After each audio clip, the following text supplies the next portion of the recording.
Welcome to Lunchtime Politics, coming to you live from Channels Television, Lagos. Well, here's what we have for you on the show today.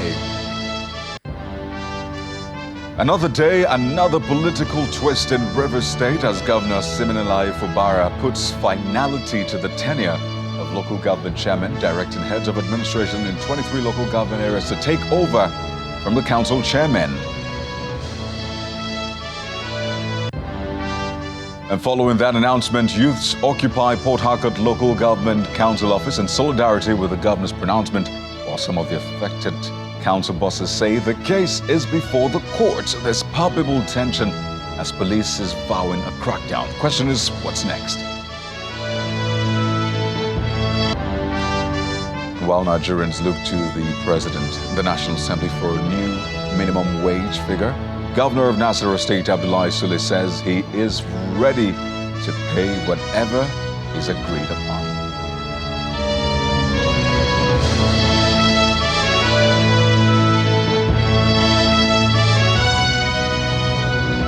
Well, let's begin with the developing story from Rivers State, South Nigeria. Well, let's tell you that Governor Siminalayi Fubara this morning directed heads of administration in the 23 local government areas to take over from the elected council chairman whose 3-year tenure elapsed at midnight on Monday. Governor Fubara gave the directive in a statewide broadcast, a decision he said was in line with the provision of the Constitution and the need to ensure peace and order in the state. Governor Fubara appreciates the efforts and dedication of the immediate past council chairman to public services. I wish to acknowledge and commend the dedicated services of the outgoing elected local government chairmen, vice chairmen, and councillors who were elected and sworn in 3 years ago and whose tenures expired yesterday, the 17th of June of the year of our Lord, 2024, as provided for by the law.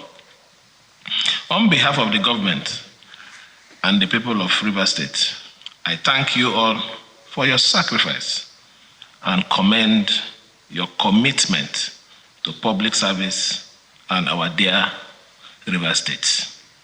I congratulate you all for a successful completion of your tenure and wish you well in your future endeavors. As we move forward in making sure that the Constitution of the Federal Republic is upheld and that law and order is maintained, as we continue to strive to provide leadership and direction for our people, I hereby direct head of local government administration to continue to provide leadership in their respective local government areas. Head of local government administration are hereby directed to immediately take charge of the councils with renewed vigor and readiness to serve and await further directive as we navigate towards even greater accomplishments together. I assure you, my good people of Rivers State, that we shall continue to defend, provide infrastructural development, sound healthcare delivery, quality education, and undiluted welfare service package for all our people and workers. Well, prior to that, actually, we've had two of the local government chairmen in the state announcing their willingness to leave office in line with the state's local government law of 2018. They are Dame Anengi Barisol Claude Wilcox, who was the first female council chairman of Bonny local government area, and Honorable Nyada Kukigam of Wobonkoro local government area. Speaking to Channels Television, they urged their colleagues in other local governments to respect the position of the law and exit peacefully. We swear an oath of office for 3 years by the mandate of our people to serve them on the capacity as a local government chairman. And that tenure, I can tell you, has come to an end.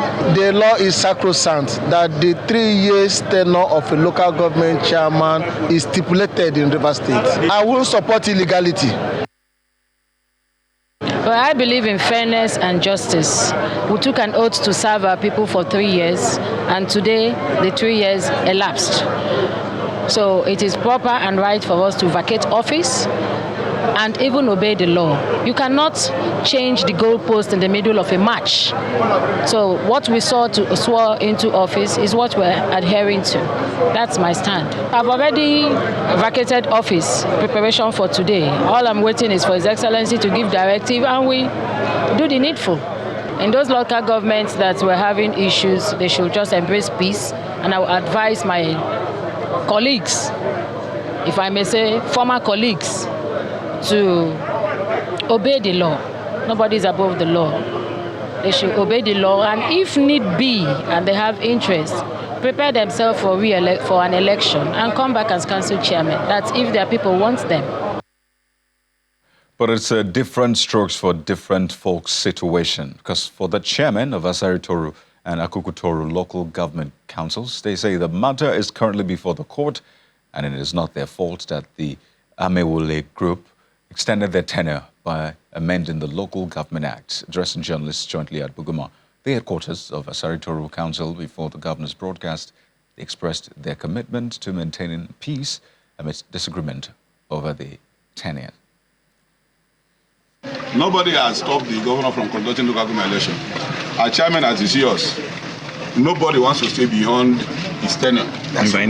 But we run a constitutional democracy where everything is by the law, the grand norm. And we must ask ourselves, what did the grand norm say about local government, the tenure of government? Is that must be governed by elected council chairman. And for whatever reason, if the governor of the state refuses to conduct local government election, and graciously the House of Assembly has extended our tenure, what fault is it of ours? It's never our fault. People rather should be asking the governor, why did you not conduct local government election when these persons at the tenure were running over?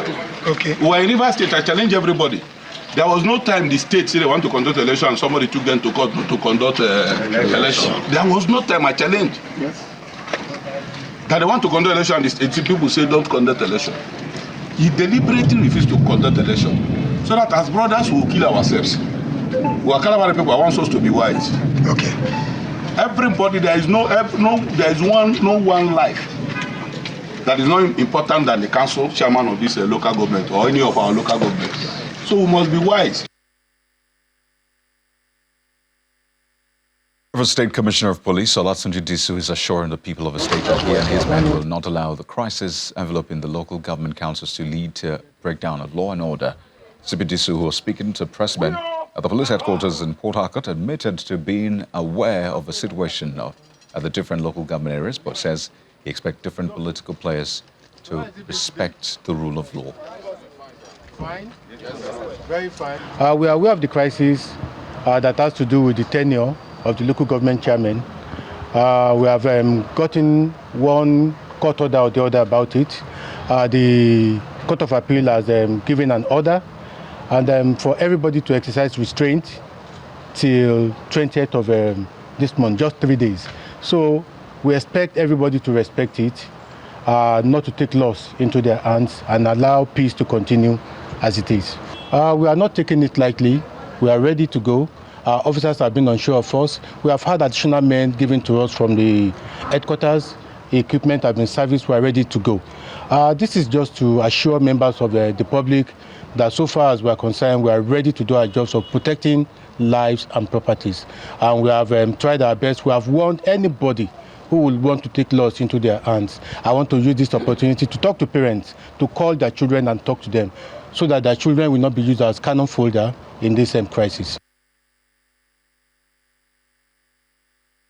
We're also staying with the political situation in River State. Now, after the governor's pronouncement at 7 a.m. today, the entrance to the council headquarters of Port Harcourt local government area was occupied by youths in solidarity with Governor Fubara. The youths seated around multiple canopies were chanting songs, were dancing and waving the Ijaw Youth Congress flags amidst heavy security presence. The council gates are, however, shut as today is a public holiday. But the chairman of the Eastern Zone of the Ijaw Youth Council says he and his members are there to show solidarity with the governor and that no chairman will be allowed to stay beyond their tenure.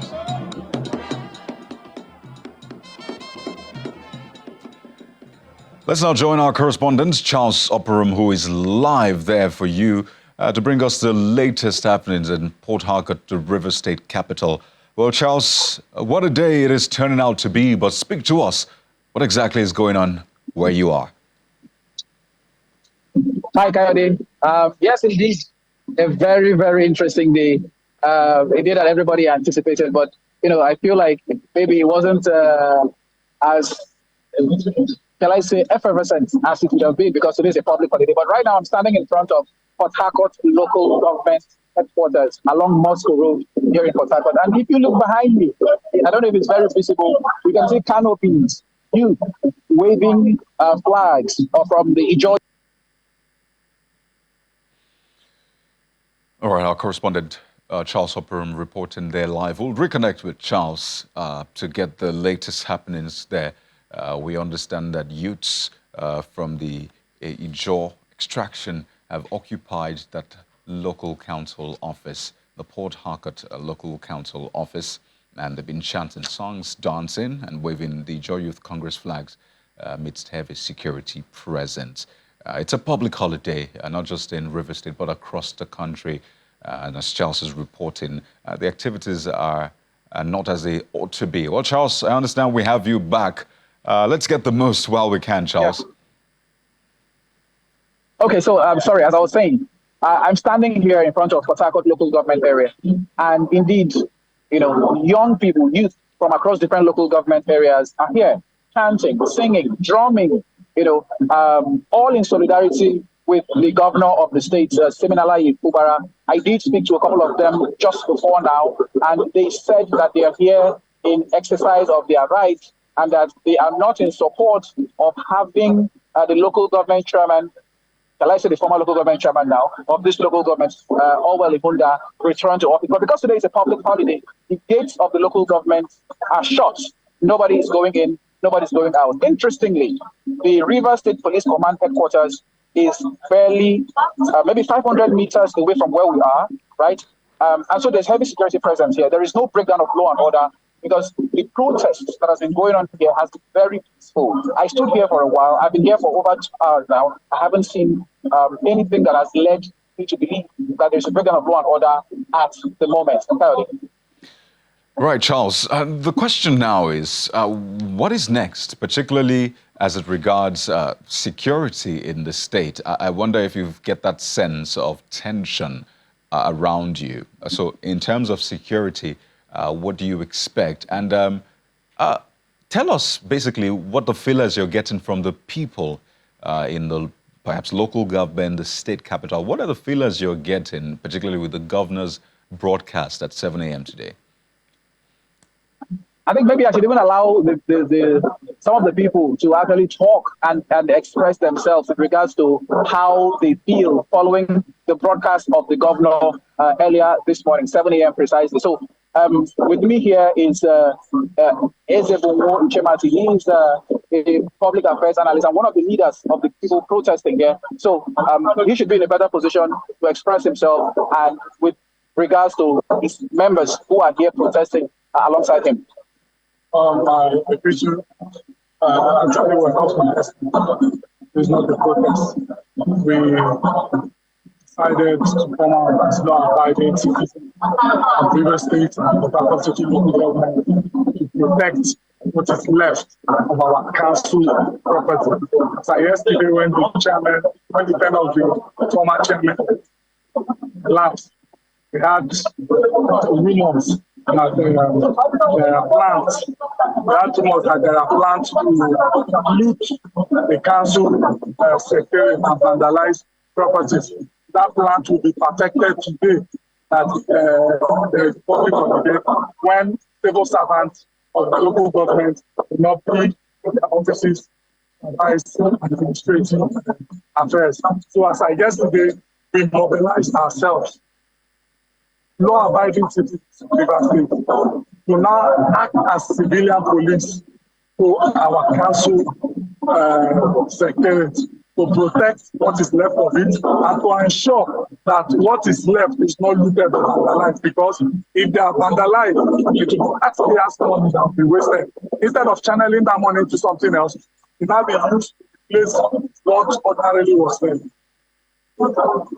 So you've heard it, Kaude.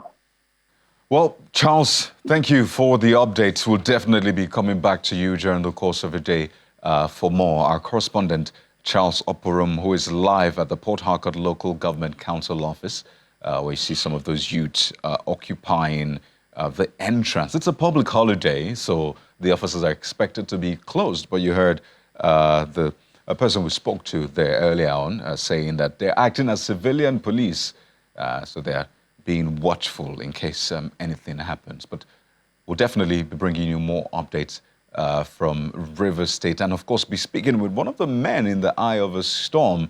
Are they going to vacate office or stay behind? We'll go on a break now. When we return, we'll bring you more. Stay with Lunchtime Politics. You're welcome back. Well, as the nation awaits the announcement of the new national minimum wage, the Nasarawa State Governor Abdullahi Sule says he will pay any amount agreed at the end of the day. He was speaking when he played host to the members of the State Executive Council who paid him salary wage at his residence in Gudi, Akanga local government area. He revealed that he's already saving for the rainy day and is willing to pay the arrears from May, just like the federal government. When the federal government decided that the effective date for minimum wage will be May, we in Nasarawa State decided that with or without the agreement by the committee, we sat down and say, take certain amount of money and save it towards that. In case it comes out, that's not our money. So we are taking it and we are saving that money. So we thought it will be ready before June so that we will be able also to handle it. So now in the month of June, it's not ready. And locally for us, based on what we have seen, we are even saving higher because it looks like we are going higher in the amount that they are asking. So we are saving higher. What we are going to do as executive is that the day they agree that this is the minimum wage, and we also sign up the minimum wage, we want to be among the first states that will pay the arrears of the 2 months or 3 months or so. So it will show the seriousness. And the reason why it's easy for us to do that is because we have saved the money in an account that is not ours. So it's not our money. We have taken the money and kept it aside, and it is actually the money for staff. So that the moment it is agreed, we do that. That's the way we should plan, and that's what we have planned. Well, let's bring you more now. The Labour Party presidential candidate, Mr. Peter Obi, has faulted the federal government for contemplating adding a new aircraft to the existing presidential fleet. Recently, the House of Representatives Committee on National Security and Intelligence had asked the federal government to purchase new aircraft for President Bola Tinubu and Vice President Kashim Shettima. The committee's recommendation was contained in a report released after it investigated the status of the aircraft in the presidential air fleet. Reacting to the development on his X handle, Mr. Obi said, at a time when our country is trending on the global media for facing its worst economic crisis marked by high inflation, a falling currency and widespread poverty, the government's plan to buy new presidential jets demonstrates extreme insensitivity to citizens' struggles. He goes on to say, it is therefore time to stop this impunity and refocus on the needs of the people by prioritizing education, healthcare, and lifting citizens out of poverty instead of focusing on the interests of a few. Let's now look ahead of the forthcoming Edo and Ondo states elections. For the off-cycle, that's governorship elections, the Kuka Center is advocating the need for peaceful polls. Addressing stakeholders meeting in Lokoja, the Kogi state capital, the project manager of the center, Mr. Nkante Emmanuel, says electoral violence hampers peaceful coexistence, as explains that after elections is unending. He adds that electoral violence is contributing to the decreasing number of voters, especially women. Just to reiterate the question. It's a gathering of royal fathers, clergymen, civil society organizations, heads and representatives of security agencies as the Kuka Center hosts a dialogue in Kogi State. Now is the time. The project manager of the Kuka Center kickstarts the event as he harps on the need for peaceful elections. We are gathered here to say, how do we go on from now, even before the 2027 general elections? we are gathered here to strengthen peace-building initiatives in Kogi State. An overview of the off-cycle election in Kogi State is then presented by the project consultant. Let me give you a statistics from our findings. About 40% of the polling units observed across Kogi State are highlighted or observed for low voter turnout in polling units. Navigating pathways to promote peace and social integration in Kogi State is the focus of the panel discussion that followed. Election that has come and gone. Beyond the panel discussion, the Oyemege of Kotonkarfe shares his thoughts. Social disharmony in Kogi State, which has translated into the kind of violent politics that we experience, is ethnicity. From the research outcomes of the off-cycle elections in Imo, Bayelsa and Kogi states, the Kuka Center believes there's room for improvement. There was a lot of pre-filled sheets of ballot papers. There was also pockets of violence around some local governments in Kogi State. We also realized that there was a lot of vote buying that happened during the election day. And these are reports that were collated from our field officers. And what we did yesterday was to validate the findings from the field that the field officers reported. Although strengthening social integration and peace initiative in Kogi State is the focus of the meeting, the Kuka Center believes Nigerians can walk from polls to peace.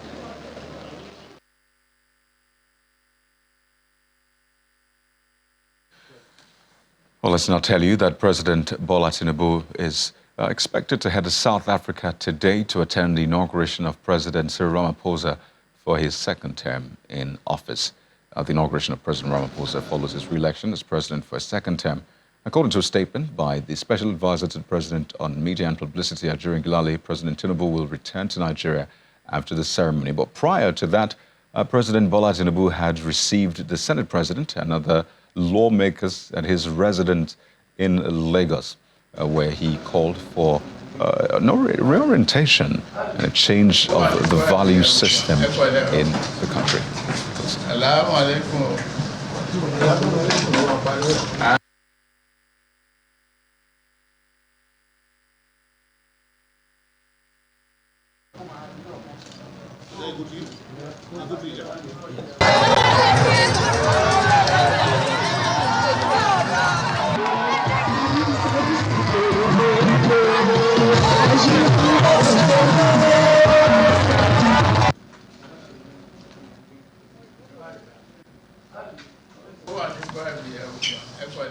Well, they say the president paying a visit to the Oba of Lagos.